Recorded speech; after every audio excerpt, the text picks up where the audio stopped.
नमस्कार दोस्तों, 91.2 NIVH हेलोदून पर मैं हूं आप सभी का होस्ट और दोस्त आरजे गौरव। और दोस्तों, इंक्लूसिव एक्सक्लूसिव विद आरजे गौरव के एक और नए और खास एपिसोड के साथ आज मैं फिर मौजूद हूं आप सभी के सामने। दोस्तों, आज भी आप लोग बिल्कुल दिल थाम कर बैठिएगा शो सुनने के लिए। जब भी बैठे बिल्कुल समय से और दिल थाम कर बैठिएगा, क्योंकि हमारे सामने आज फिर आए हैं एक और बहुत खास मेहमान। इनसे आपका परिचय बिना किसी देरी के मैं करवाना चाहूंगा। ये हैं राजीव जी, फाउंडर ऑफ अनहद बैंड। एक अनहद बैंड है, उसके फाउंडर हैं ये राजीव जी। आज शो के दौरान हम इनसे बातचीत करने वाले हैं, इनसे साक्षात्कार करने वाले हैं, इनके जीवन के बारे में, इस बैंड के बारे में। और क्योंकि एक बैंड के फाउंडर हैं दोस्तों, तो जाहिर सी बात है कुछ ना कुछ आपको गाने वाने भी हम बीच बीच में जो है सुनवाते रहेंगे इस कार्यक्रम के दौरान, खुद राजीव जी की वॉइस में ही।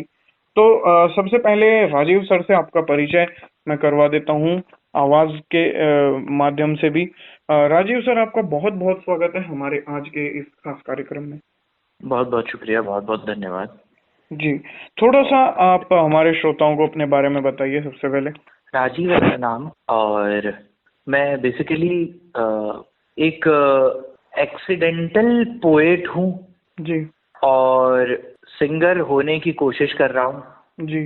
और थिएटर आर्टिस्ट हूँ।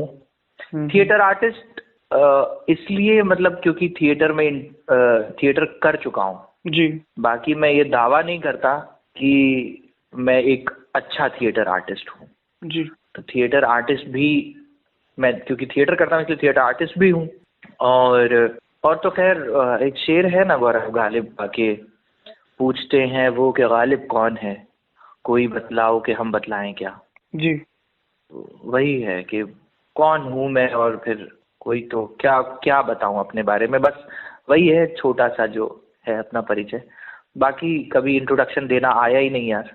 जी, वो तो सबके साथ है राजीव जी। तो थोड़ा सा अब ये बताइए कि आपके इस जीवन रूपी जो गाड़ी है एक तरीके से, या जो जिंदगी है, इसकी शुरुआत जो है कहाँ से हुई? और मतलब आप अपनी विकलांगता के बारे में हमें थोड़ा सा बताइए, और कहाँ आपका बचपन बीता? शुरुआत मेरी हुई वैसे तो बिहार भागलपुर से, क्योंकि मेरी पैदाइश वहीं हुई थी जी। और बचपन में ही आंखें चली गई थी, बचपन में ही रोशनी चली गई थी। तो मेरी गांव की ज्यादा यादें तो खैर ऐसे है कि मैं मेरे दादाजी के कंधे पे हूँ और खेतों में घूम रहा हूँ। जस्ट इमेजिन, मैं खेतों में घूम रहा हूँ दादाजी के कंधे पे, कोई बुजुर्ग आ रहा है तो वो जानता है कि मैं क्या हूँ। हाँ, तो वो अपनी तरफ से मुझे शिक्षा दे रहा है जी।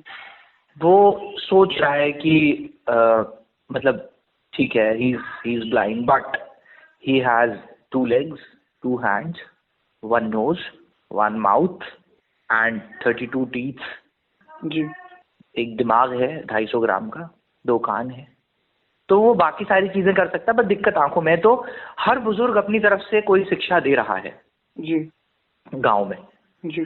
तो जिंदगी वहां से शुरू हो रही है, और एक और जिंदगी शुरू हो रही है कि आपको खुद को ढूंढना है। तो गौरव, अगर कोई किसी चीज से महरूम है, कोई किसी चीज को विकलांग है ना, तो उसको बचपन में ये पता लग जाता है कि उसका गोल क्या है। अब कुछ लोग होते हैं जो उस पर ध्यान देते हैं, कुछ लोग होते हैं जो उस पर ध्यान नहीं देते हैं। जी। क्योंकि मुझे पता लग गया था कि मेरा गोल क्या है, मुझे क्या करना लाइफ में, है ना। जी। तो ये है कि हर बुजुर्ग अपनी शिक्षा दे रहा है, कोई चैती भी सिखा रहा है, कोई कजरी भी सिखा रहा है, और कोई संस्कृत के श्लोक भी सिखा रहा है, कोई मजहबों के बारे में भी बता रहा है अपने तरीके से। तो जिंदगी की शुरुआत तो दोस्त ये रही, बचपन बिहार भागलपुर में बीता है।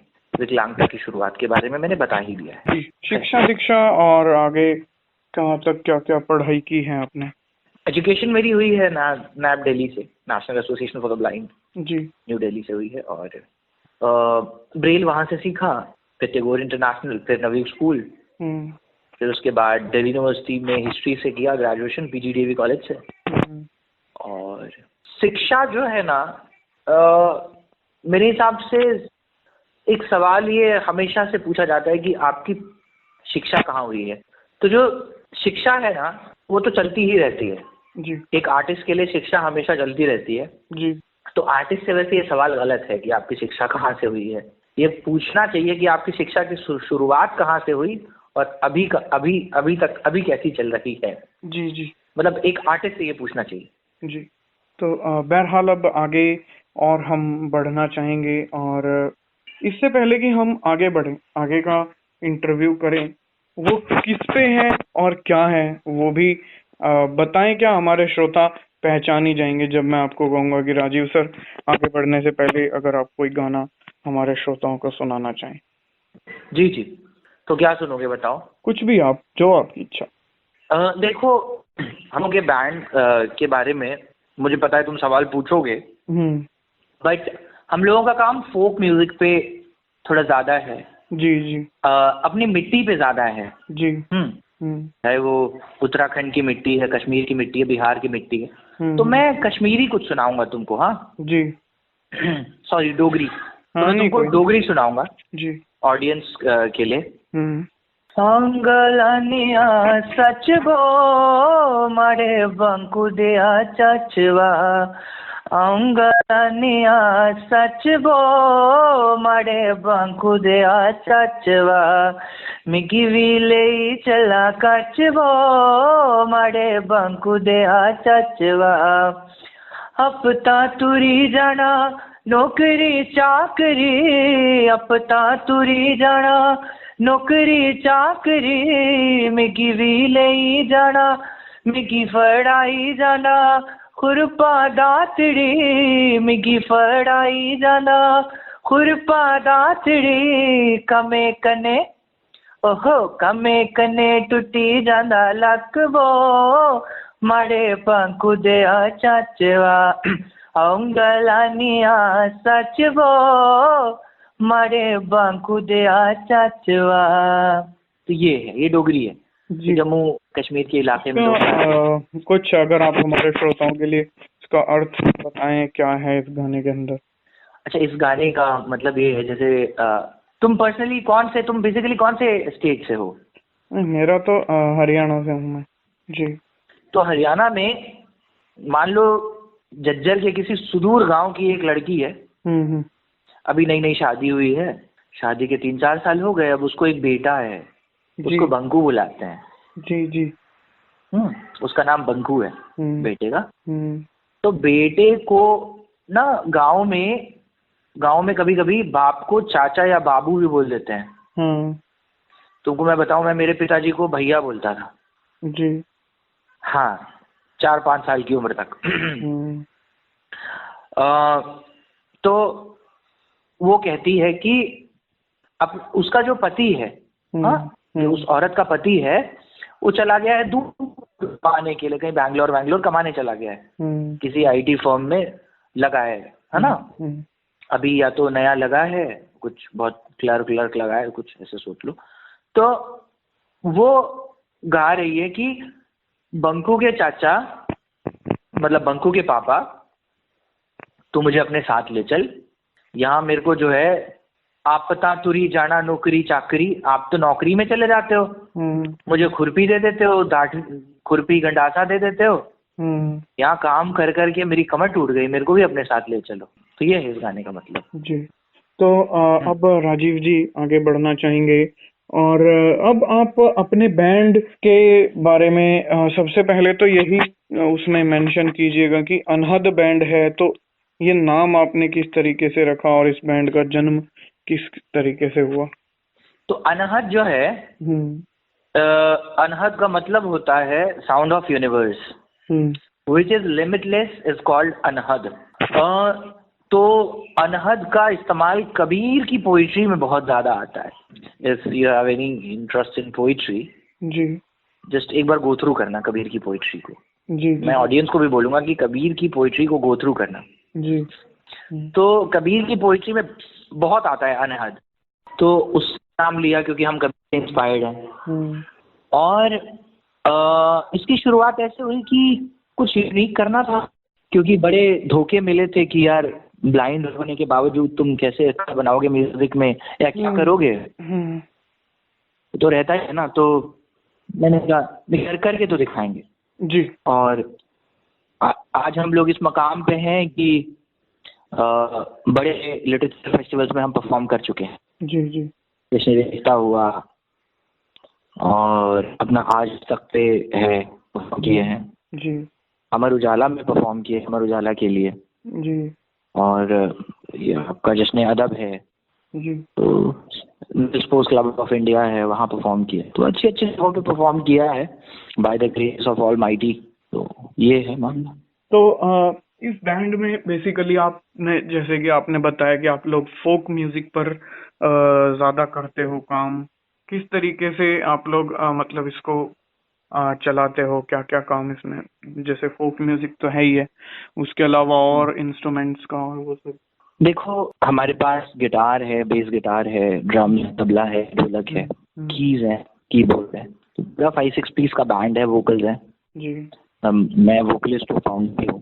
तो ये पूरा है, पूरा हम लोगों के पास।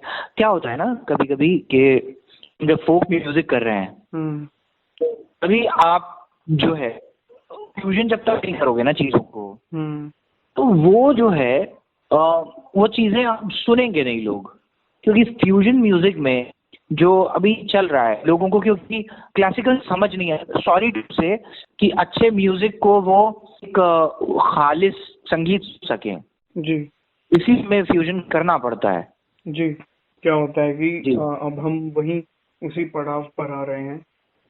हम अपने एपिसोड्स में एक चर्चा का भी कुछ ना कुछ केंद्र बिंदु रखते हैं, जो कि जो हम जिससे बात कर रहे हैं, जिससे हम आपसे बात कर रहे हैं, तो वो आपके हिसाब से वो अपने आप ही उसकी शुरुआत हो जाती है। तो यहाँ भी मैं आपको बताऊं तो अगर हम स्टूडियोज की तरफ ना जाएं, क्योंकि मुझे लगता है आपने स्टूडियो की रिकॉर्डिंग्स ज्यादा सुनी होंगी, उसको वहाँ वो चेंज आया है जिसकी आप बात कर रहे हैं।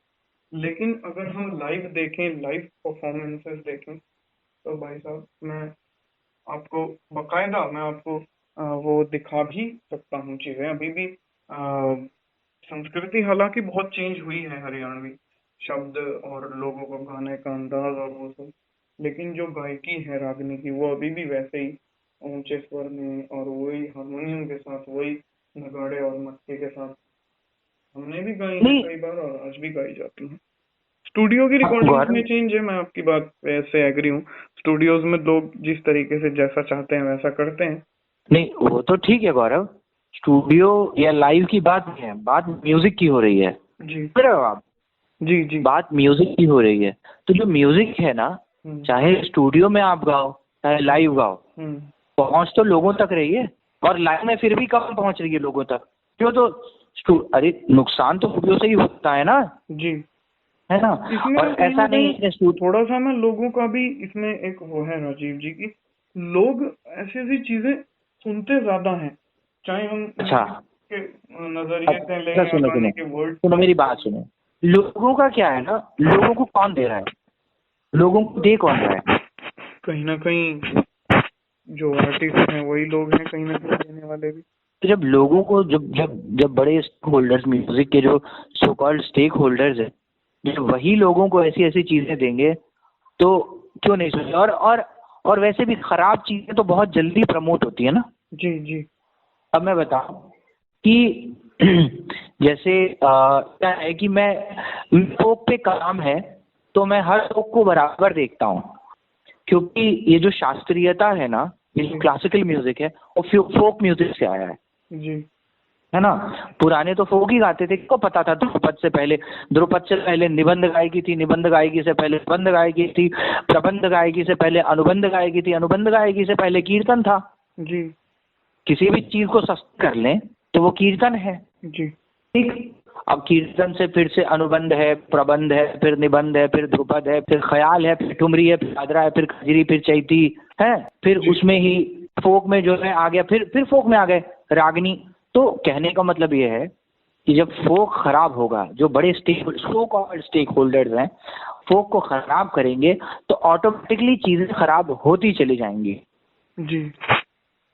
है ना। जैसे आप कह रहे हो कि हम स्टूडियो और लाइव की बात करें, चलो, तो अब स्टूडियो की रिकॉर्डिंग में लोगों को ये हर फोक की बात कर रहा हूँ, ऐसा नहीं सिर्फ हरियाणवी फोक की बात कर रहा हूँ, मैं भोजपुरी फोक की भी बात कर रहा हूँ जी। हर उसमें ऐसे ही है जो हम कर रहे हैं ना, सबको ही ध्यान में रख करके ये चर्चा कर रहे हैं श्रोताओं।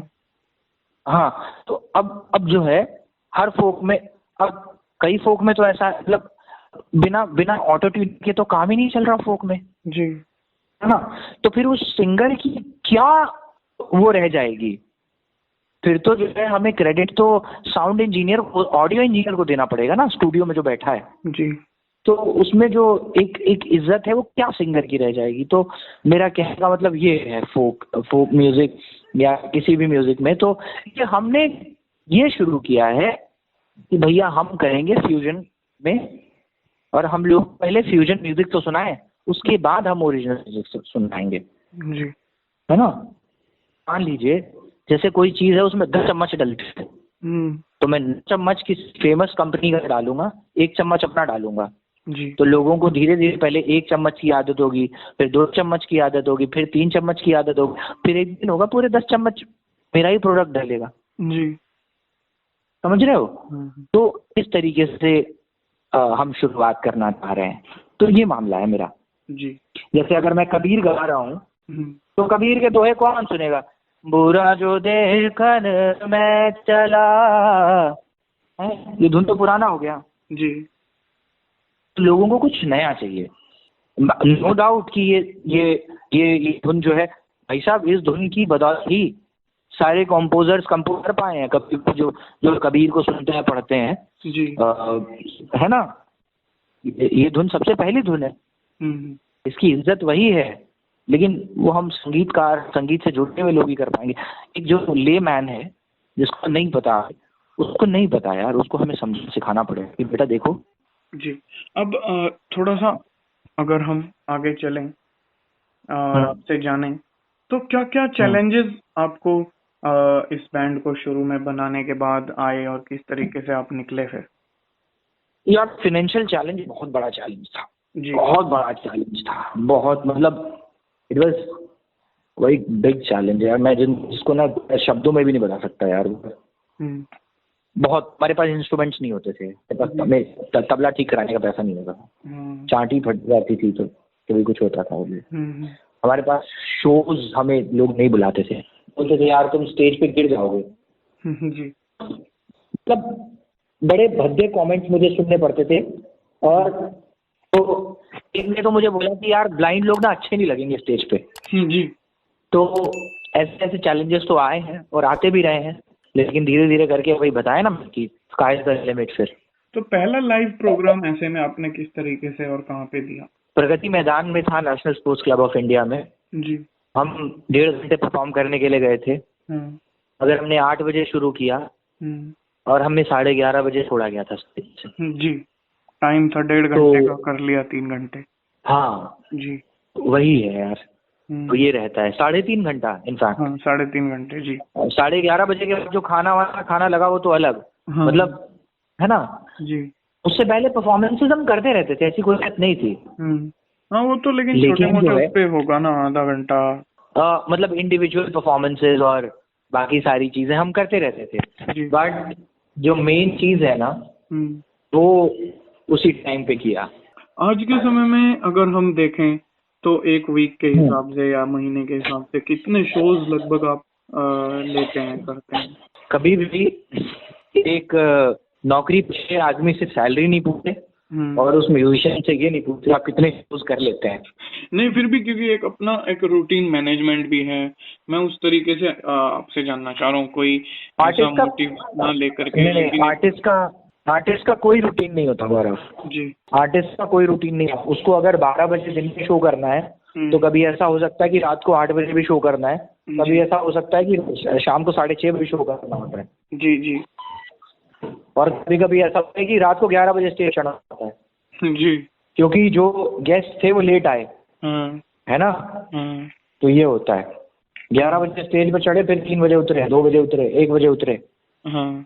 अच्छा, अगर हम बात करें राजीव जी थोड़ा सा इस बारे में, कई बार क्या होता है कि मान लीजिए गेस्ट हैं और आपका टाइम हाँ शेड्यूल है, और भी आर्टिस्ट हैं या और भी जो कलाकार हैं हम कह लें, है ना, तो उसमें क्या कुछ मतलब जिस आर्टिस्ट का जो शेड्यूल किया गया है उसमें क्या कट या कुछ ऐसा कुछ भी सिस्टम रहता है क्या कि भाई थोड़ा टाइम काट लिया, भाई इतने नहीं, अब आप इतना ही करो?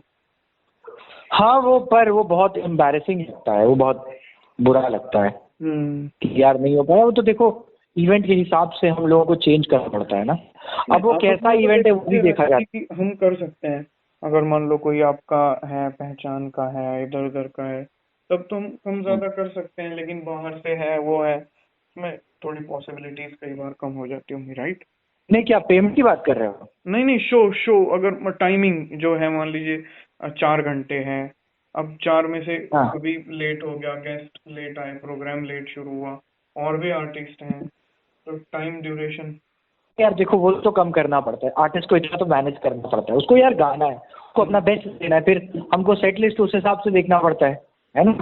तो वो तो कोई दिक्कत नहीं है यार, टाइम कम करो ज्यादा करो, हाँ बस पेमेंट मत काटो यार, और क्या। सही बात है, पेमेंट मत काटो। टाइमिंग का तो चलो वो तो हो ही जाता है, थोड़ा बहुत तो मैनेजमेंट हर चीज में ही है, बल्कि वही। सॉन्ग्स में ले और क्या। लीजिए या वैसे प्रोग्राम्स में ले लीजिए। हम्म, बाकी सही है। और अगर हम आगे मतलब बात करें तो आप लोग किस तरीके से मतलब कंडक्ट किस तरीके से करते हैं आपस में शोज के लिए, और सब इंस्ट्रूमेंट्स का और वो सब मैनेजमेंट? मैं समझा नहीं सवाल। मतलब जब आप लोग शोज पर जाते हैं तो मैनेजमेंट अपना हम्म, किस तरीके से करते हैं? वो तो हमको पता होता है ना, कि वो तो हमको स्टेज मिल जाता, तो हम हमारा पूरा टेक राइड करना है। हाँ अच्छा, कई विजुअली इम्पेयर्स को ये नहीं पता है कि टेक राइडर क्या होता है। जी, टेक राइडर के बारे में बताइए। हाँ, तो टेक राइडर होता है एक पीडीएफ होती है, पावर पॉइंट होता है, एक पीपीटी, हम्म। जिसमें स्लाइड्स बनती हैं जी। कि कौन सा म्यूजिशियन किस म्यूजिशियन के साइड में खड़ा होगा। तो हम वो प्रोडक्शन वाले को दे देते हैं, हम्म। जो प्रोडक्शन संभालता है पूरी। तो वो उस हिसाब से हमारे इंस्ट्रूमेंट्स को सेट कर देता हम्म। है ना। वो पीपीटी से देख के सेट कर देता है, और वो सेट करने के बाद माइक सेट कर देता है। हम उसमें बाकायदा माइक्स के मॉडल्स भी लिखते हैं कि कौन सा माइक चाहिए जी। हमें, कौन सा क्या स्पीकर्स चाहिए, क्या लगेगा, है ना। तो वो करता है, तो ये पूरा मैनेज हो जाता है जी। बना के। तो आपने एक बात और कही थी अपने इंट्रोडक्शन के दौरान कि आप एक्सीडेंटल पोएट हैं, हाँ इसका बताइए, इसके बारे में क्या रहा, कैसे? यार, मैं बताता हूँ यार, मैं बेसिकली बेगम अख्तर जी को बहुत सुनता हूँ। तो मुझे लोग कहते हैं कि बेगम, मतलब मुझे किसी ने कहा कि बेगम अख्तर जी खुद लिखती हैं, तो मैंने कहा यार जब बेगम अख्तर जी लिखती हैं तो मैं क्यों लिख सकता। जी। क्योंकि मैं उस टाइम पे किसी के लिए भजन लिखता था यार, किसी ऑर्गेनाइजेशन के लिए। हाँ, तो वो लोग खुद कंपोज करते थे, खुद गाते थे, मैं लिखता था। मैं क्या, मैं गजलें गाऊंगा, मैं कुछ गाने लिखूंगा। तो फिर गजलें और गानों के चक्कर में, तो गजल is also a form poetry. तो गजल जब लिखना शुरू किया, फिर नज्म लिखना शुरू हो गया, कविताएं लिखनी शुरू हो गई, गीत लिखने शुरू हो गए, मुक्तक, दोहे, छंद, सब लिखना शुरू हो गया। तो बस। कोई कविता राजीव जी, हाँ, अगर आप सुनाना चाहें अपनी लिखी हुई? यार कोई कविता, एक नज्म सुनोगे? जी। नज्म को हिंदी में कविता ही कहते हैं। तो जी जी। नज्म है, इसका उन्वान है लड़कियां, लड़की सॉरी। तो कहा है कि जिसको हमने शान से पलते देखा है, जिस लड़की को फूलते फलते देखा है, कदम मिलाकर जिसको चलते देखा है, उसको जला दिया लोगों के घर ने, भेज दिया ससुराल उसे घुट घुट मरने। अरे सुना है उस लड़की का घर अच्छा घर है, और पति उसका तो सबसे बेहतर है, पर लड़कों की कमियां कौन गिनाता है, पति हो कैसा परमेश्वर कहलाता है। सुना है वो लड़की पर हाथ आता है, वो कभी कभी सिगरेट से उसे जलाता है, कैसे कैसे जुल्म न जाने ढाता है, बाप गरीब है पैसा नहीं दिया उसने। अरे लड़के ने जो चाह नहीं किया उसने, पर लड़की ने ससुराल को अपना घर समझा, उसको ही मक्का उसको मंदिर समझा, उस लड़की का नाम निशान मिटा डाला, शायर उस लड़की को वहीं जला डाला। शुक्रिया। जी।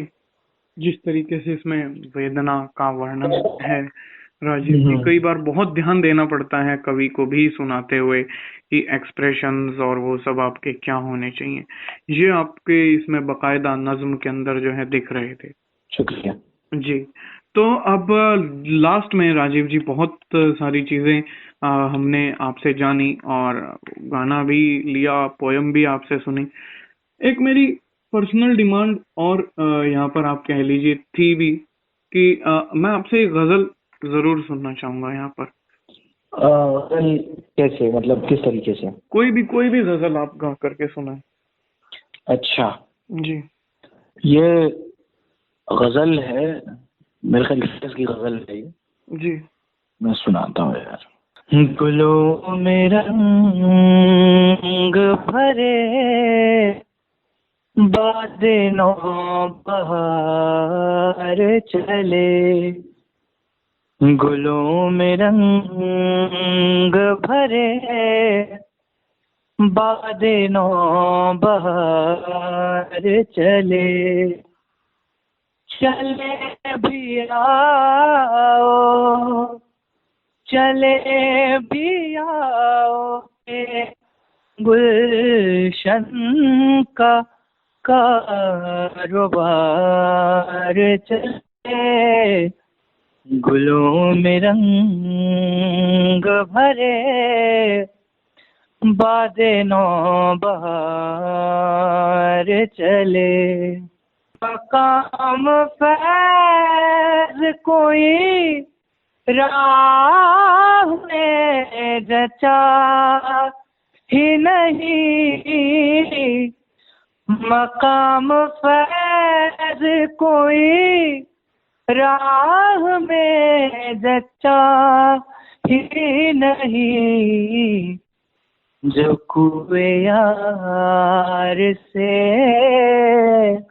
जो कुए यार से निकले तो सूएदार चले, जो कुए यार से निकले तो सूएदार चले, चले भी आओ, चले भी आओ के गुलशन का कारोबार चले, गुलों में रंग भरे बादे नौ बहार चले।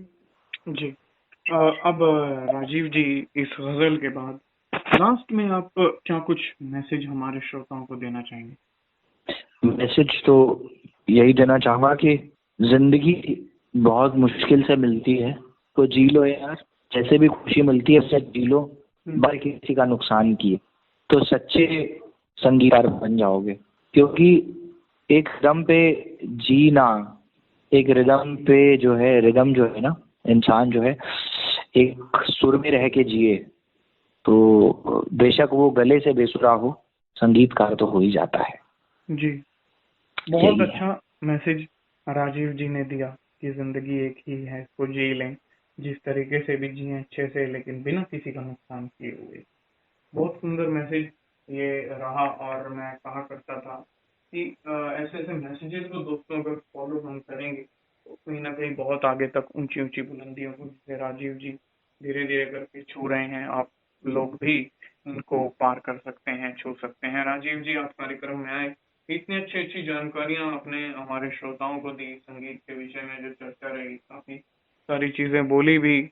और वाकई दोस्तों, जो कुछ आपने सुना, जो कुछ आप सुनेंगे इंटरव्यू में भी, तो एक जब ऐसी ऐसी चीजें देखते हैं तो एक कलाकार कहीं ना कहीं, अगर किसी को थोड़ा चर्चा में, हमारी चर्चा में कुछ ऐसा वैसा लगा हो, उसके लिए मैं कह रहा हूँ यहाँ पर कि अगर देखेंगे कहीं ना कहीं तो कलाकार भी कई बार नहीं अपने आप को रोक पाता है। क्यों राजीव जी? बिल्कुल बिल्कुल, और क्या। हाँ, तो ये चीजें लाजमी हैं। जब इन चीजों को देखें तो कई बार आता है मन में कि नहीं यार, क्या हमारा संगीत था, क्या हमारी संस्कृति थी, और आज हम कहाँ जा रहे हैं, किन लोगों की वजह से जा रहे हैं। दोस्तों मैं ये भी आपसे कहना चाहूंगा कि जो भी जैसी जैसी भी चीजें आजकल चल रही हैं, चाहे किसी भी लोक संस्कृति में हो, है ना, तो जो भी चल रहा है वो सिर्फ कहीं ना कहीं हम लोगों की वजह से ही है। हम उसको जितना बढ़ावा देंगे, जितना हम उसको सुनेंगे, बच्चों को राजीव जी, मैंने तो बकायदा देखा है अपने सामने कि बच्चों को गाने का अर्थ नहीं पता, वो शब्द कहाँ जा रहे हैं, लेकिन ऐसे ऐसे गाने बहुत जल्दी कैच करते हैं और याद करते हैं, उनको बकायदा लोगों के सामने गाते सुनते भी हैं। तो क्या है, ये सांस्कृतिक प्रभाव है, जो हम आसपास सुन रहे हैं वही सब कुछ हम लोगों को दिखा रहे हैं, वही है। बहरहाल ये एक बहुत अलग विषय यहाँ पर हो जाता है। हम ज्यादा डिटेल में आज इस कार्यक्रम में नहीं जाएंगे इस पर। तो बहुत अच्छी जानकारियां राजीव जी ने हमें दी, संगीत के बारे में भी कई सारी चीजें अगर हम सुने इस बातचीत को तो पता चलता है। और अनहद तो वैसे भी एक तरीके से नाद का प्रकार भी कहा जाता है। तो बैंड काफी है बढ़िया, गाने वाने ये अच्छे तरीके से गाते हैं, बहुत जगह पर परफॉर्म कर चुके हैं। दोस्तों इसी के साथ सबसे पहले तो मैं राजीव जी आपको कार्यक्रम में आने के लिए, समय देने के लिए धन्यवाद देना चाहूंगा। शुक्रिया, बहुत शुक्रिया जी। अब दोस्तों मुझे यानी आपके अपने दोस्त, आपके अपने आरजे गौरव को ये कार्यक्रम अब यहीं संपन्न करने की आप सभी से अनुमति लेनी होगी। फिर मुलाकात होगी किसी और नई हस्ती के साथ, नए सवालों के साथ और नए और कार्यों के साथ और नई चीजों के साथ, नई परफॉर्मेंसेस के साथ। तब तक के लिए मुझे यानी आपके अपने दोस्त आरजे गौरव को ये शो यानी इंक्लूसिव एक्सक्लूसिव विद आरजे गौरव, इसका आज का ये स्पेशल एपिसोड यहीं संपन्न करने की अनुमति दीजिए। नमस्कार।